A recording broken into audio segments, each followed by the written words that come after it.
बैठक बसून बघून तुम्हाला काय वाटतं की मी बोलवली नाही, कोणाला पाठवलं नाही, उत्स्फूर्त लोक या ठिकाणी आले, हजारो लोक आले. लोकांच्या मनामध्ये चीड आहे आणि पक्षाने असे धक्के चिकार सहन केलेले आहेत. ज्यांना मोठे केले त्याला ते खोटे निघाले, पक्ष सोडून गेले. पण नवीन लोक उभे करण्याची ताकद आणि हिंमत पक्षाच्या कार्यकर्त्यांमध्ये आहे. कार्यकर्ते आपले नेते घडवतात, निर्माण करतात आणि त्याचा पाठपुरावा सातत्याने होत असतो. मला वाटत नाही आहे हा धक्काबिक्का नाही. या लोक विधानसभेला आमच्या विरोधात काम केलं, तुम्हाला सगळं माहिती आहे. तुम्ही बघत होतात, सगळं ऐकत होतात, टिपत होतात, कोण कुठे आतून फिरतोय, रात्री कोण फिरतोय हे बघत होतात. त्याचं उत्तर आम्हाला मिळालेलं आहे. आमच्या दृष्टीने आजचा दिवस आम्हाला चांगला आहे की आम्हाला आमच्यामध्ये राहून आमचे विरोधक, उघड विरोधक चांगला, पण घरातला छिपा विरोधक बरोबर नसतो. तो आता उघड झाल्यामुळे आम्हाला त्यातला काही प्रॉब्लेम वाटत नाही असं माझं म्हणणं आहे. पण आगामी काळात पक्षाची पुढची वाटचाल कशी आहे, कशी रणनीती राहणार आहे? नेहमीसारखी पक्षाचा काही प्रॉब्लेम नाही आहे. पक्षाची वाटचाल जे तुम्ही चर्चा करता, या पक्षाची मतं कुठे कमी झाली का? गेले 89,000 पडली, आज 84,000 आता पडली मतं. त्याच्यामध्ये कोणाची मतं किती आहेत तू दिलीच बातमी होती, खरी फॅक्ट होती. तिथे सेनेच्या बाबतीतली भूमिका मी आता बोलत नाही. किती सेना कोणाकडे आहे आम्हाला कळलं नाही. ती कळलं तर मजा येईल, पण त्याला चौरंगी पंचरंगी इलेक्शन होईल तेव्हा कळेल आपल्याला. त्याच्यामध्ये काय प्रश्न आहे. पण त्या भूमिकेतून मी डगमगलो नाही. आम्हालाही मान्य होतं, आम्हाला हे मान्यपेक्षा आम्हाला हे अभिप्रेत होतं की काय होणार नाही, काय त्याची वाट बघत होतो. आणि म्हणून मी मिटिंग पण घेत नव्हतो, बैठक पण घेत नव्हतो. ती बैठक आज लोकांनी घेतलेली आहे. सकाळी पण इथे 200-300 लोक आले होते कार्यकर्ते आणि त्याची मागणी केली की या पद्धतीने आम्ही येतोय आणि आम्ही या ठिकाणी बैठक घेण्यात मला भेटायला सहज येतोय. एवढ्या मोठ्या प्रमाणात संख्येने लोक कार्यकर्ते येतील एवढं मला वाटलं नव्हतं. मला वाटतं याच्यामध्ये लोक याच्यामध्ये जिद्दीने येतील. जे कार्यकर्ते आज माझ्याबरोबर आहेत ते निष्ठेने, ध्येयाने आणि विचाराने आहे. विचाराच्या बाहेर जाण्याचं ठीक आहे, उद्या ते राष्ट्रवादीत गेले, काँग्रेसमध्ये गेले, आम्ही मानू शकतो.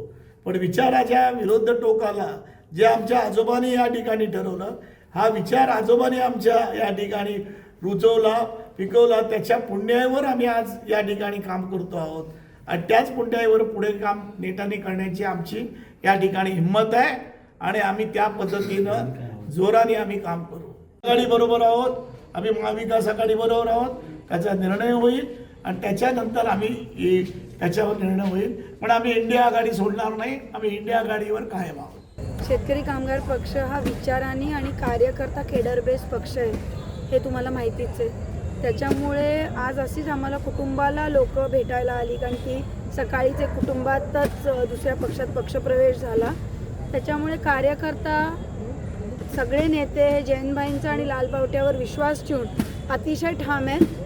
आणि लालबावटा यापुढे सुद्धा इथल्या भूमिपुत्राचं संरक्षण करण्यासाठी आम्हाला डेव्हलपमेंट हवीच आहे, पण डेव्हलपमेंटसोबत इथल्या भूमिपुत्राचं संरक्षण करण्यासाठी आम्ही कार्यकर्ते मंडळी काम करू. आणि अशा छोट्या मोठ्या पक्षप्रवेशांनी झेंड्याला, कार्यकर्त्याला आणि गावातल्या राजकारणाला काही फरक पडत नाही हे सांगायला आज या ठिकाणी लोक जमली. मी दुसरी बाजू बघते. 2019पेक्षा माझे 15 ते 20,000 मतं वाढली आणि ती माझ्यामुळे वाढली असं मी मानत नाही. ती निष्ठावंत कार्यकर्त्यांच्या मेहनतीमुळे वाढली. मी तुमच्या चॅनलच्याद्वारे सगळ्या कार्यकर्त्यांचे मनापासून आभार मानते की जी मेहनत त्यांनी केली. राजकारणात हार पराजय होत असतात, ते काही नवे नाही. मागे जेव्हा मी नगरसेवक झाले तेव्हा बिनविरोध झाले, आत्ता यावेळेस मला पराभव झाला, पण राजकारण चालू राहतं. मी खरं पक्षाचे आणि पक्षश्रेष्ठीचे आभार मानले पाहिजे की माझ्यासारख्या एका तरुण कार्यकर्तीला त्यांनी आमदारकीच्या उमेदवारीचं लायक समजून कार्यकर्त्यांनी एवढं मेहनत घेऊन इथपर्यंत पोहोचवलं. वेगळे वेगळे वारे देशात, राज्यात वाहत होते, तर त्या पद्धतीने जय पराजय हे चालू असतं. राहतो तो विचार आणि संघटना. मी ते कारणांकडे बघणार नाही. मला 10-15 हजार मतच कमी पडलेली आहेत. थोडा मला तयारीला वेळ कमी पडला, तर तो आता मला मिळाला आहे 3-4 वर्षाचा, कारण की माझी उमेदवारी एकदम शेवटच्या क्षणी जाहीर झाली. त्याच्यामुळे कार्यकर्त्यांनाही तो वेळ नाही मिळाला. हे सगळे कन्फ्युजन्स चालू होते. आजचा जो पक्षप्रवेश झाला त्यांच्या संदर्भात पण थोड्याशा खिचड्या चालू होत्या. त्याच्यामुळे तो टाईम आम्हाला कमी मिळाला बांधणी करणं, गावोगावी पोचण्याचा. आणि 10-15 हजार मतं काही फार जास्ती नाही आहेत. त्याच्यामुळे ते आम्ही कव्हर करू. आणि मी आणि ऑलरेडी आम्ही काम चालू केलं आहे आणि मला प्रचंड विश्वास माझ्या कार्यकर्त्यांवर आहे, विचारावर आहे, झेंड्यावर आहे. तो पुन्हा एकदा उभा राहून शेका पक्षाचा आमदार विधानसभेत आणि परिषदेत पाठवणार.